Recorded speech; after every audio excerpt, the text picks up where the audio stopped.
This is Boxing Tickets NA in association with Violent Gentlemen. We're at Evolution Boxing Club in Carrickfergus, and we've got the main man back, Anthony Cacace. How are you, mate? How's it going, Steve? All good, mate. All good. Going well. I think the last time we spoke, 3rd of February, it was probably fair to say probably going to be a big career break for you. At that stage, you were going to be chief support to Frampton Heron. Yeah. In London, I guess at that stage, but obviously probably one of them strange scenarios where Frampton fight was put back because of the hand, and then obviously your fight with Leon Woodstock were called off 2-3 days before. Called off the day before the weigh-in. Well, what it was Frampton. The Frampton fight was pulled off, and I was given the main slot on the card, so the top fight. So I was over the moon, top of the bill on a Frank Warren card, getting shown all over the UK, and I was buzzing. I was in great shape, sharp as a razor, and then obviously we got there, got to the hotel, everything was going well. Then it came to testing time, and both got tested, and I was the night before the weigh-in, and I was scrolling through Twitter, and I see a tweet from Frank Warren, Queensbury Promotions, saying that Woodstock has got COVID-19. I couldn't believe it. Broke me. Obviously, it was I was there. I hadn't defended the title yet once. Thought this is it. I'm gonna get Woodstock out of the way and move on to bigger and better things, and boom, just unlucky. It's like, obviously in the past we've had, Frampton got to airs cancelled, obviously, and freak slip in the shower sort of after the weigh-in sort of thing. Yeah. But I guess COVID sort of brought, not nearly say another excuse sort of thing, but it was sort of, you can't really get excited about a fight card until you can pass back with a positive test. So it's another thing in a fighter's mind, I guess. Your mood and all changes, making weight and everything else, and you're sort of going, let's wait till my opponent's actually pass this COVID test before we can actually gear up to the fight. Yeah. Well, that camp, I've never made weight the way I made it then. It was perfect. I never felt as good on the weight.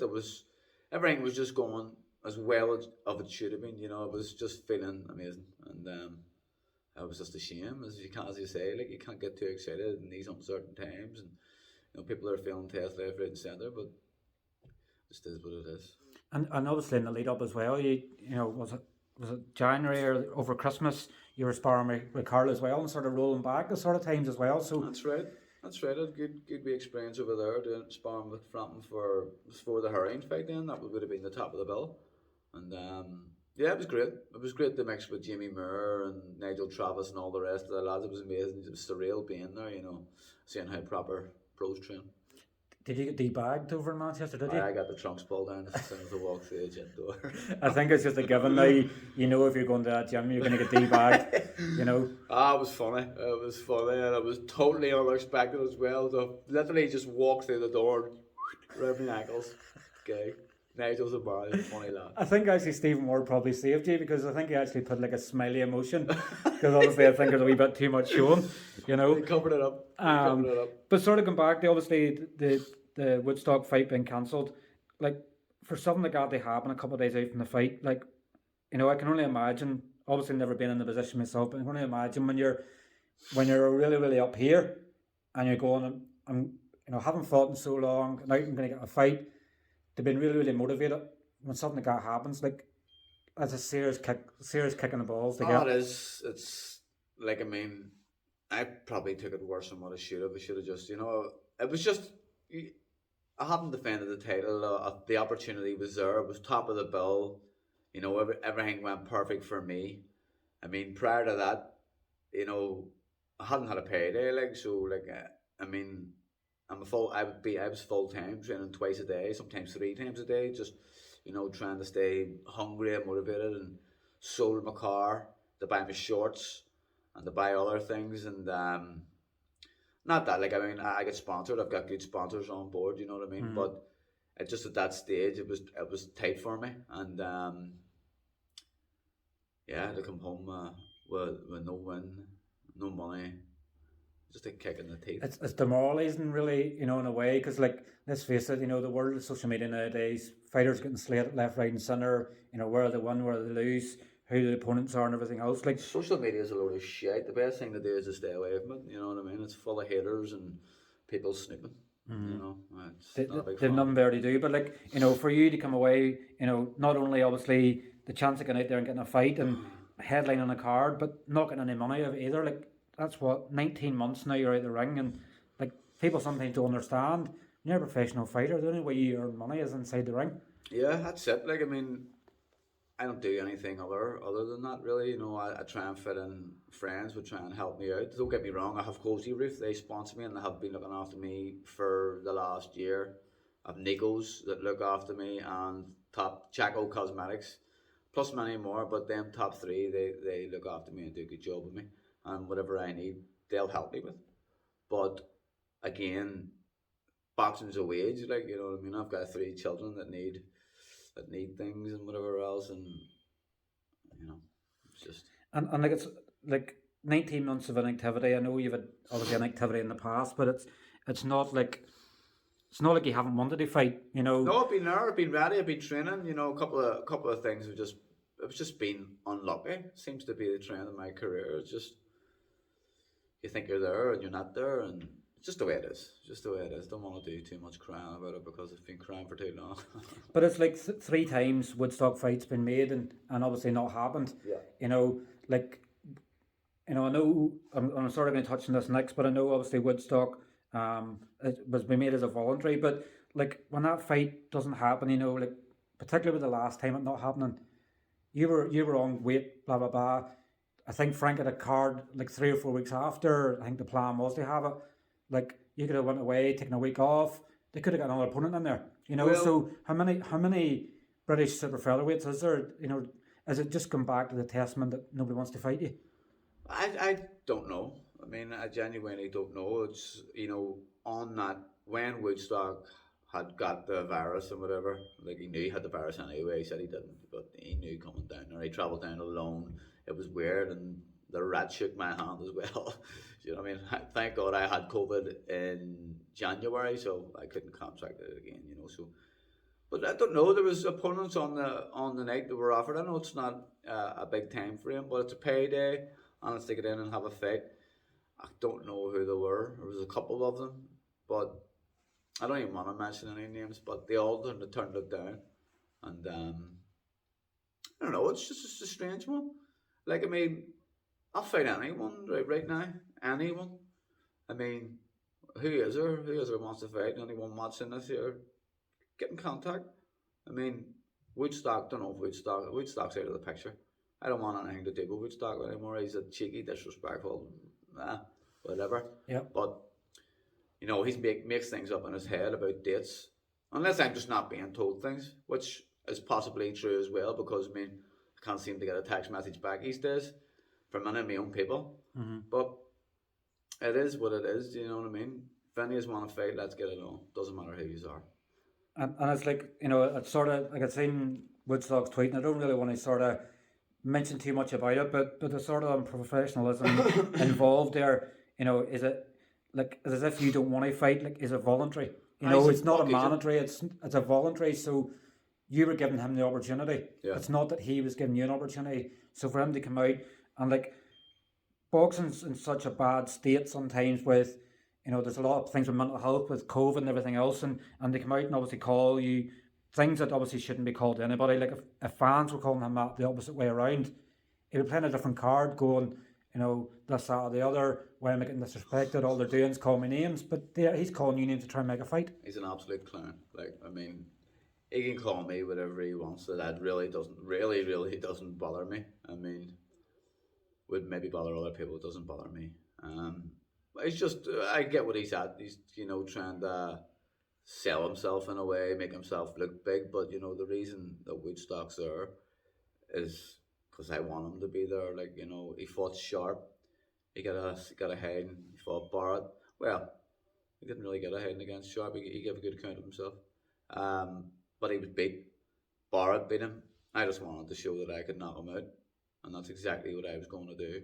On the day when I weighed in with him. well, sorry, I met him on the testing day. You know, I felt like it was man against boy.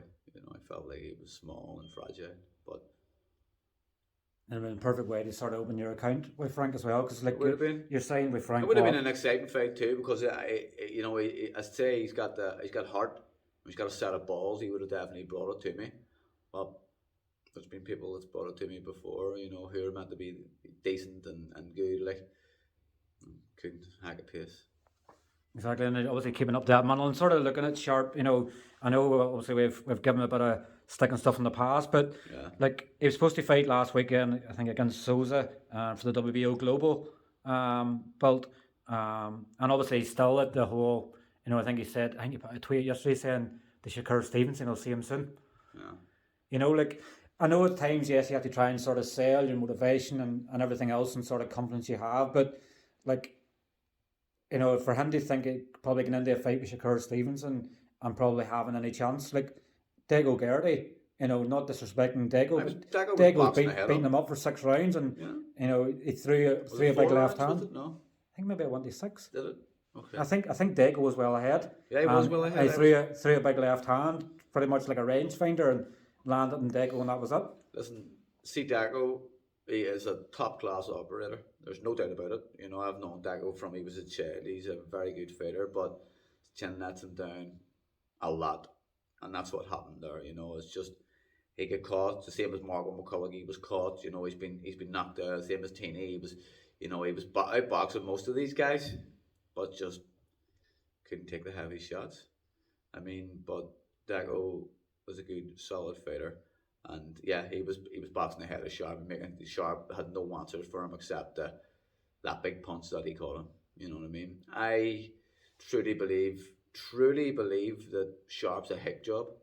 That he's won the double fair play. He got the WBO, what is it? European. So I mean, but he's never fought any Commonwealth, British, anything along them lines, anything.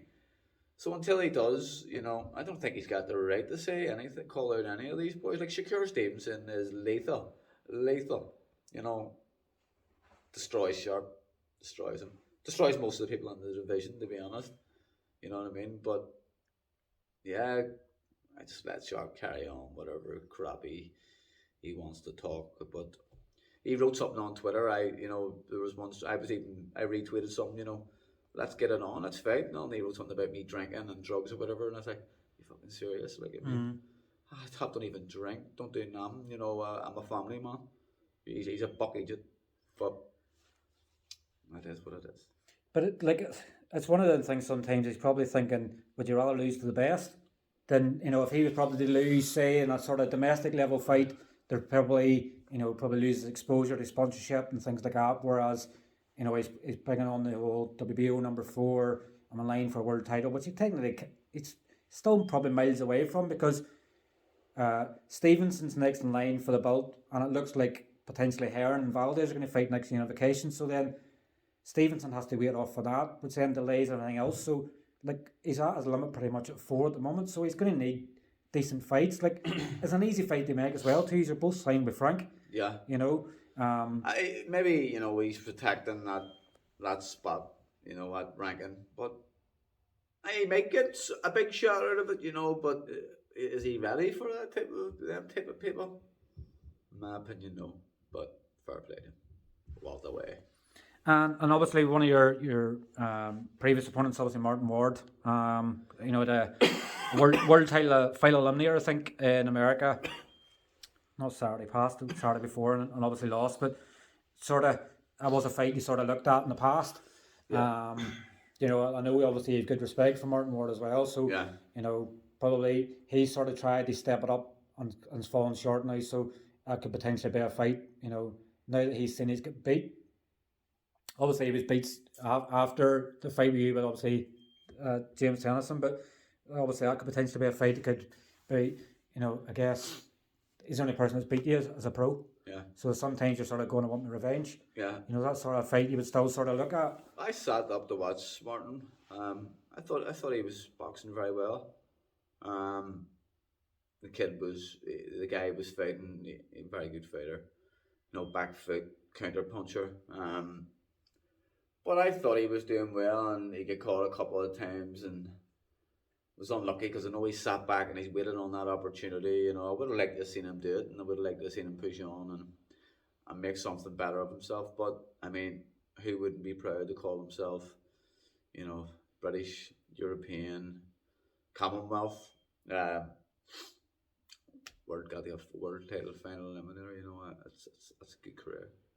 Definitely does. And say when you look at the sort of other objectives, obviously Sharp, you know, he hasn't done any of that. Whereas, No. you know, it shows that, like I think we spoke about it before in the past, of sort of going through the sort of levels. You know, the old sort of route was going British, you know, either Commonwealth or British, but sort of going that way, European and moving up, which is the best way to sort of set your foundations. But it seems to be people now look at it and go, let's get there as quick as possible. You know, it's like a dare to be great sort of thing. They want to be like Lomachenko. I fast track everything, you know. I genuinely think you got to serve your time in the pros. Like, I mean, well, for most people, don't get me wrong, there's some absolute supreme talents, you know, that can, you know, for one, Josh Taylor, you know, doesn't need much time in the pros. He's just suited to everything. He's just top class. He's amazing. But I think you should serve your time and get the experience, you know, go up the rounds 4, 6, 8, 10, and then get into the championship rounds. I think it would serve you well if you've got time. I mean, if you don't, there's very few, unless you're a very special talent, that'll make it. And it's a sort of the good way. I know it seems to be now the new sort of phase is that when you make a pro debut, never went to the 4-rounders and step up to 6. Depends on obviously the level you've had amateur, but it's sort of a good thing for sort of young professional stuff coming through. There's been quite a lot of them recently, so sort of in them sort of looking and going, you know, Anto's sort of built your sort of way up, whereas it's good advice to sort of take your time and build it, because like, especially if you have got the time. If you've got the time, take it, learn everything. You know, don't forget the stuff that you learned that you were doing in your amateur days. It's a big thing for pros to just go in and think that they're punchers, and you know it's in the professional game that I've got to take punches and take a beating. No, go in and be smart, take your time, learn your craft, make it right.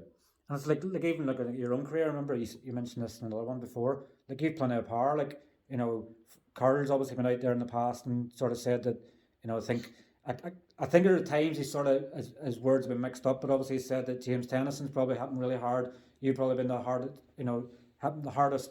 But obviously you yourself at times have said, well, haven't really been motivated in a fight, so just been sort of through the stages. But sort of does you the world of good sometimes going around just sparking somebody out and going. Yeah, especially in my early days, it was like, you know, my early pro career. I just the 4-rounders and all.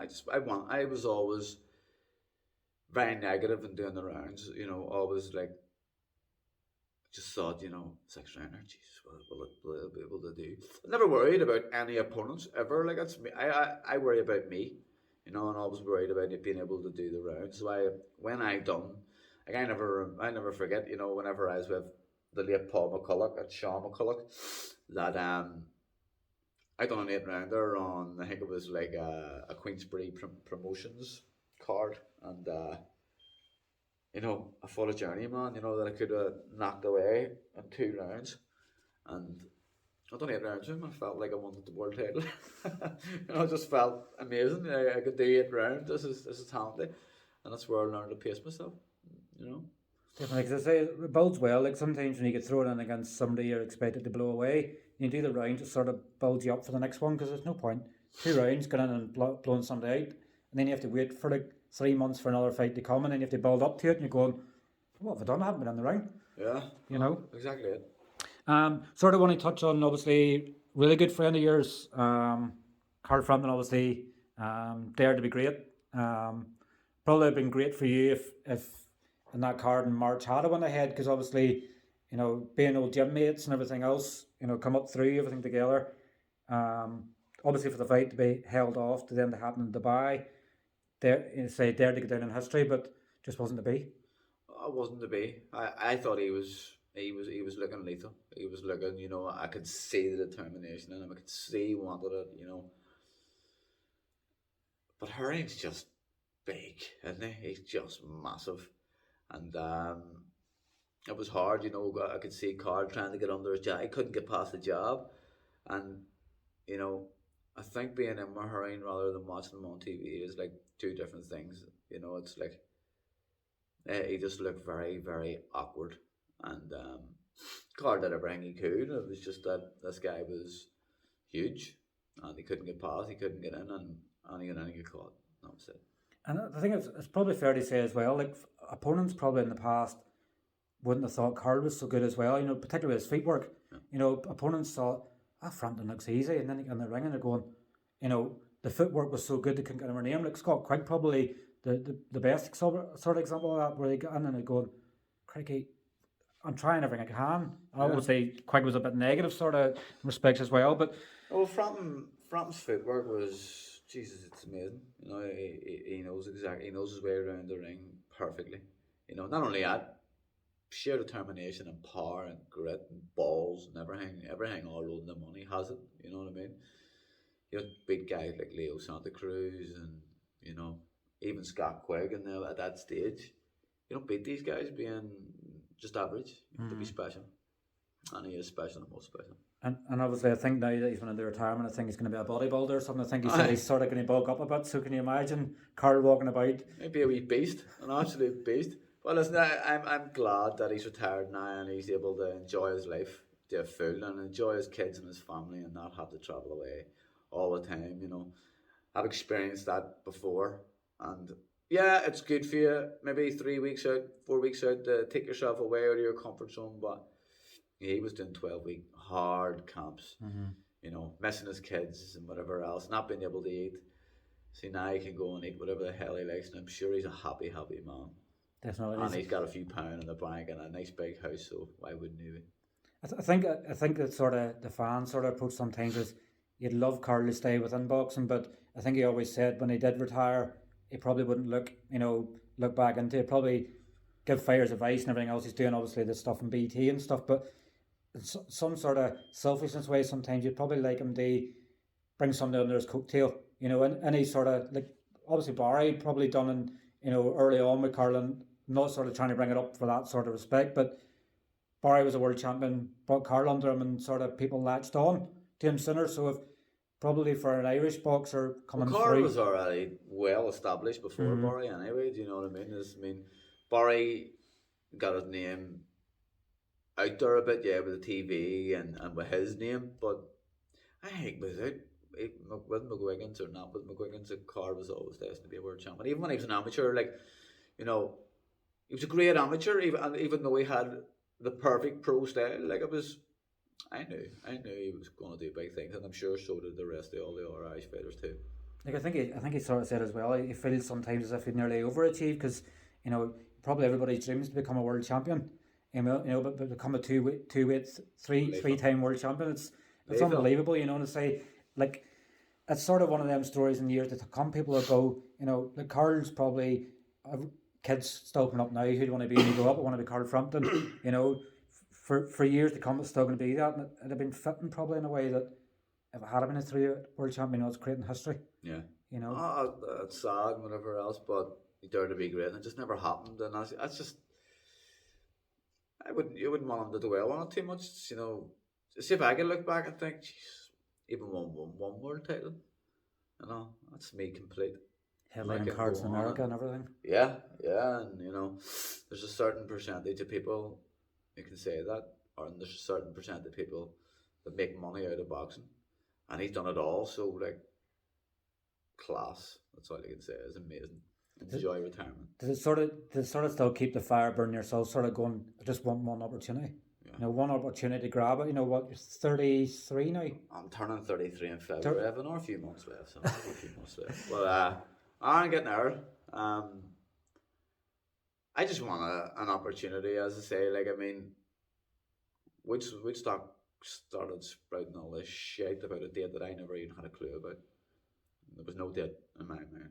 I was looking after he got the COVID and the day before the fight.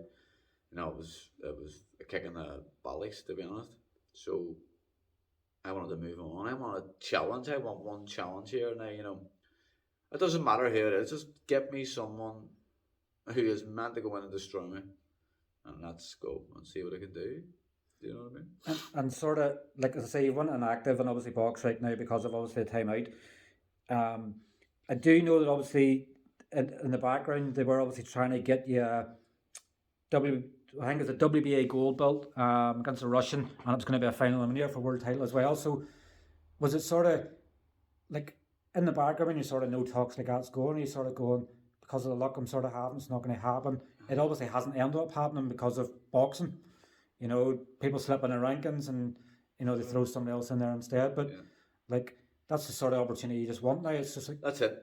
I thought you know it was talks and all about it and whatever else, and obviously when you know you're talking to your team and they're saying you know there's an opportunity of this happening, and they're in the middle of trying to sort it out for you. I automatically just thought, right, that's it. Why wouldn't he take me? Like, you know, who am I? You know, I haven't really established myself, you know, but knowing fine well that if he does take me, oh, I was getting in there ready and right it. You know, I genuinely believe I'd have beat that kid. 100%. He's a WBA Gold champion. That could have been a final eliminator. As well as Archie Sharp can be a final eliminator. Why not? It makes no sense. What do you want? Just a shot at a world title? You gotta earn it in some way, and I'm willing to earn it too. So like, let's go. You know. Exactly, and it's just looking out for one opportunity. Like That's it. I know it. I know another fight was sort of offered, but offered sort of really short notice in Sami or Ziani. 2 days. 2 days you were sort of given to sort of try and get the fight made, and it's sort of one you tried to get made, but just wasn't happening. Yeah, well, I was up for it. You know, why not? Why would I not want to fight for an EBU belt? Of course I do. Me personally was up for it, but sometimes you just don't have the say. And that's just it. Like, you know, it's a business, and I'm not a businessman. If I'm being perfectly honest, I'm not a businessman. I mean, I don't know much about money. I just know how much I want, and that's as simple as that. Samir hasn't got any TV. Gary Hyde hasn't got any TV, or so he would have been looking to put it on a Frank Warren show, and he would have been looking huge money for it too. It would have been a different scenario if he would have had the backing of a TV and they were going to pay me. And like Ziani had a humdinger of a fight as well with Alex Diamanghi.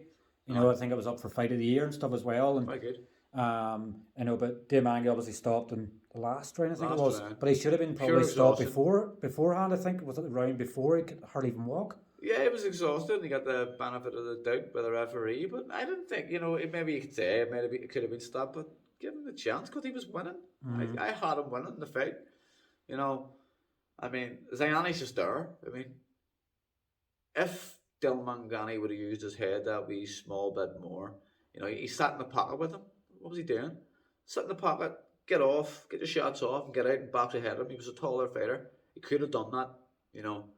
And he would have went the rounds a lot easier, but he didn't. And that's where it comes down to experience, and I'm sure he'll learn from that. And you know that'll definitely be a big factor in his career from now on that he'll not do. Two sparring partners, obviously Frampton as well. Obviously, you and Alex have both obviously sparred him in the lead up to the fight. That's right. Have you any sort of plans, you know, on when you are going to return? Has there been sort of any sort of discussions? Like I know there's a 10th of July card's been announced. I think they're looking at Joe Joyce 24th. Well, I'm not on that. 24th of July. And then obviously I think that, you know, it's been announced this week, but the Feile is going to be on the 6th of August. You're supposed to be on the Feile 2 years ago. That's right. Against Sam Bowen. Yeah. It was a fight everybody knew was happening, but was never announced. Yeah. You know. No, I thought like I'd actually picked up the tickets and all for the Feile. I couldn't believe my luck. You know, the British champion's going to come here and give me a shot, and you know, I'm literally a stone throw. Like it's not far at all. Like, you know, I'm in Mandytown. That's in the Falls Park. It's Christ, it would have been amazing. You know, but yeah, Sam didn't want to come to Belfast then. You know, I think it was all just talk and playing games. So we ended up going to Birmingham. Sure, he still won the title now, Still didn't got the title, so it doesn't really matter. But obviously, you know, when you look at your sort of career and stuff as well, if obviously the Feile was offered to you this year, you wouldn't even have to think about it. I wouldn't even have to think about it. Just tell me who, tell me, you know, how much I'm getting, and let's go. Like, I think they're talking between 5 and, I think the last time they're just over 10,000. I'm not sure if they'll get to 10,000 with the COVID and things like that as well. But, I'm sure there'll be people claiming the realms and sitting on the top of every, it's lethal. even the treetops and everything, it'll be like, Unbelievable. it'll be like the olden days. But like, after so long out the ring, they get an opportunity to fight in the Feile. It's like you go and fight on it today. Yeah. If it was in a, to give you a fight on it today, you go and fight today. It's like, for a lot of fight fans, they sort of see that and sort of go, here I am. You might not have seen me on TV for a while, but I'm British champion and I'm going places. That's it. It's the time out of the rings. Obviously, boxing will either make you or break you. Mentally. I mean, it's already a mental game, but when things aren't going well in your career, you suffer and no one sees it. It's like, especially if you have family and you've kids. I'm sick of saying it because everyone's all people talk about. They're always just talking the goods, the good thing about boxing and this, and they're wanting for it. But let's be honest with ourselves, like, it's a head fuck, the whole thing. You think you're going places 1 minute and the next minute you're back to nothing, skint, hoping, texting, hoping for something to happen here, something to happen there. You get no response from people. It's a bit of a joke at times, but it is what it is. I mean, this is my last go at it. If I don't be getting a fight pretty soon, I really need to make the right decision for my own head, my own life, and everything else. Because it's starting to get. And you know what? That's probably sometimes what you want to be saying, because, like, it's impossible. You wouldn't be human if you can't have that much inactivity, fights falling through like at the very last minute. I think I'm very vocal on the fact sometimes I think promoters are there to promote. They're there to get the best out of you. You've been signing with Frank Warren since February, March of last year. They tried to make 3 fights. He has, There's been no news since March. There's people getting fights, getting back out in fights, and there's still no news of you. And I know Frank does like a weekly sort of thing with other broadcasting and stuff like that, but nobody seems to mention your name. Well, see, I'm not a big ticket seller. I'm not a big draw. Like, I'm not better in the bush. It's obvious, I'm not. Maybe haven't got that personality to sell myself as much, but I can fight, and I like to fight. I'm gonna fight any of these top guys that talk all this, sell tickets through what comes out of their mouth. So that's it. Like, do you know what I mean? I'm feeling a wee bit. I'm down now. I'm training Evolution. I'm feeling like it's a bit of a new. I'm training up now the day, and then Evolution at night with Ian, who, he's helped me out tremendously. I feel a wee bit rejuvenated. Like, I feel I feel good and ready to go again. I'm training every single day, so I mean, I just hope I maybe get a date here soon. It's like a rebirth then. The rebirth of the Apache. In a way, like, it's just you get stuck in your own ways. I do my second session on my own up in Emerald now. I just thought, I'm going to have to make a change because I'm just not enjoying it as much. Going up on my own and opening up, and it's easy to go up there and bluff a session on your own. Whereas when you come down here and you get put through real training, real hard training, I mean, and you're ready. And that's the way I'm feeling. I'm feeling good. I'm getting a hard session every night, and I'm ready to rock. You feel like a caretaker at times when you open and close your sort of self, but you do. For anybody who sort of hasn't been down here to Evolution yet, it's obviously, I think it's only open a few months. Yeah. And obviously looking around the gym, it's probably as fresh as the gym can be. Like, yeah. I think Evolution last place was John Breen's. Yeah. No, not John Breen's. Were you John's before? No, it was in Mollusk. So obviously a change in environment, obviously somewhere new for you to sort of. It's good. Like, and again, you're going down and you're watching some of the amateur kids and whatever else, and and even just doing their warm ups and watching them do their thing. You go, Jesus Christ, I forgot about that, forgotten about this, and you're trying wee different small things out you can add to your game. So it's all good. Is there any sort of young amateurs in the gym here you've sort of noticed to sort of keep an eye out on for the future? There's loads of them. Especially all the young ones are all brilliant. There's a couple of girls. There's Sarah Carmen, isn't it? It's Karen. And then your wee kid, I forget what's his name. Oscar. There's loads of them. There's a brilliant team, and I'm looking forward to see what they all can do as well. I guess it's sort of sometimes when the kids are seeing you and obviously seeing you as a pro boxer and what they want to be, it sort of can reinvigorate. You go, oh, they actually think something of me here, and I can, it's like when you get your hair cut and you go out and you go, I feel amazing. The kids are going, give me your autograph and things like that, and you're it's going, amazing. It really is. It's every time I come into the place, I get a great feeling. It's like you can see the admiration. And you can see they wanna do something in boxing and be great in boxing, but. Yeah, they've got a great wee team down here, and Jack Quinn. I told you I was talking to you about him earlier off camera. Big future. It's just about how they go from here. But without doubt, all the skill and talent in the world. And I guess the wee things is sort of watching you in the gym and stuff like that. In years to come, it was sort of going. I remember sparring with, I've done loads of rounds with Jack. Loads of rounds with him.